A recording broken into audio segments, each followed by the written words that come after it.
Hello ladies and gentlemen, and welcome to today's video. I'm Newbie and enjoy your stay. Now today's video we are going to be talking about Samantha Maxis and Gregory Weaver, as we have a bit more information about them in the new storyline for Black Ops Cold War Zombies. We'll talk about Samantha Maxis first. If you did not know, we have already seen Samantha Maxis ever since back in Black Ops 1, I think. Maybe even a mention of her in World at War. I can't remember off the top of my head. But Samantha Maxis, of course, in the old storyline, she was a child and she was very powerful, as we saw in the Alpha Omega end cutscenes. She was the only character of two that really still exists in this new universe. Of course, we saw Samantha Maxis and Edward Richtofen, in child form, of course, not the old cynical man or the funny Primus guy. But we saw them go into this ball of light, and this took them to the new universe, the Black Ops Cold War Zombies universe. And yeah, we got more details from Treyarch, who sent out a cosplay guide with little bits of info. And Samantha Maxis reads as this: now in her early 30s, Samantha's intelligence, fearlessness and fluency with languages led her to a career in covert operations as an agent of the West German BND intelligence agency. However, the events of Black Ops Cold War led her to go rogue as she attempts to stop the zombies outbreaks unleashed by the events at Project End Station. Her knee-high boots, leather coat and silk scarf are stylish yet practical, as Sam is above all capable, self-reliant and no-nonsense, despite her dry wit and gallows humour. Now, let's talk a bit about this. Her fearlessness, of course, she has been around zombies before. Of course, we saw this in BO3 and BO4. She's had to actually kill some, of course, with the moon Easter egg. You become Samantha. You kind of feel like, especially this Samantha who had to deal with Dr. Monty and seeing her father practically get murdered right in front of her by Dr. Monty. Yeah, she is going to be fearlessness. The fluency with languages as well. I'm sure that this just comes from being around characters like Richtofen, Dempsey, Takeo and Nikolai. I'm sure they do not just speak English to each other. We only see that as players because it's just easier for us to understand. But I'm sure they spoke different languages to each other, and maybe some only understood each other and then they just settled with English down the line because maybe they all knew English. We don't really know. We assume that they all spoke in English, but I'm sure that they spoke different languages to each other. And of course we only hear English because we're English speaking and it's better to hear that. We do know that Richtofen does not speak Japanese, at least.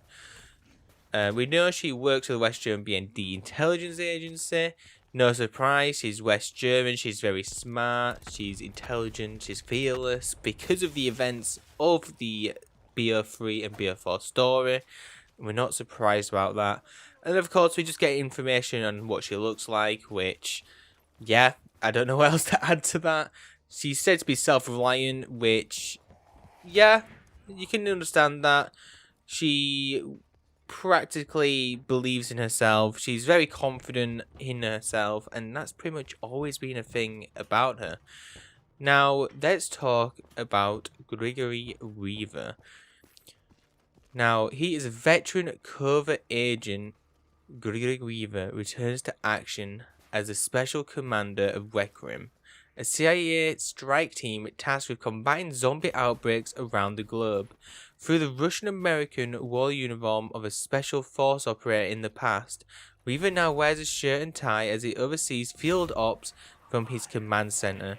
Now in his late 40s with salt and pepper hair and bushy mustache, Weaver still sports an eye patch, a reminder that Black Ops victories come at a price. Now, we don't get a lot about Gregory Weaver. We kind of knew he was going to be in charge. He still is going to be in charge.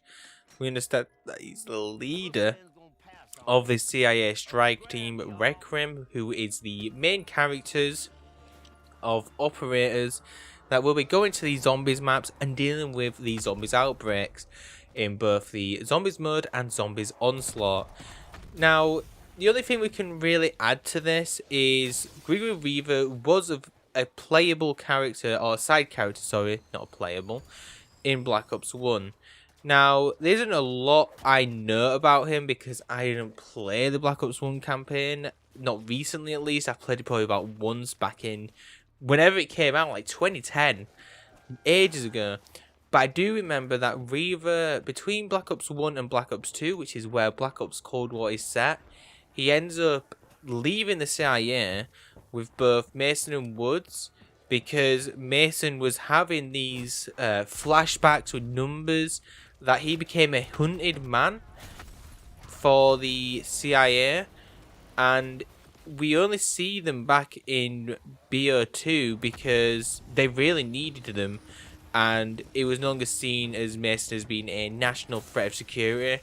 So it's very interesting to think that Weaver was not in BO2, and Mason and Woods would just go, oh, we don't want to talk about what happened to Weaver. So is that just foreshadowing that maybe in this BO1, BO2 gap, we had these zombies outbreaks, they were dealt with, but Weaver had a bad end, I guess, that Mason and Woods do not even want to talk about it themselves. It's very interesting.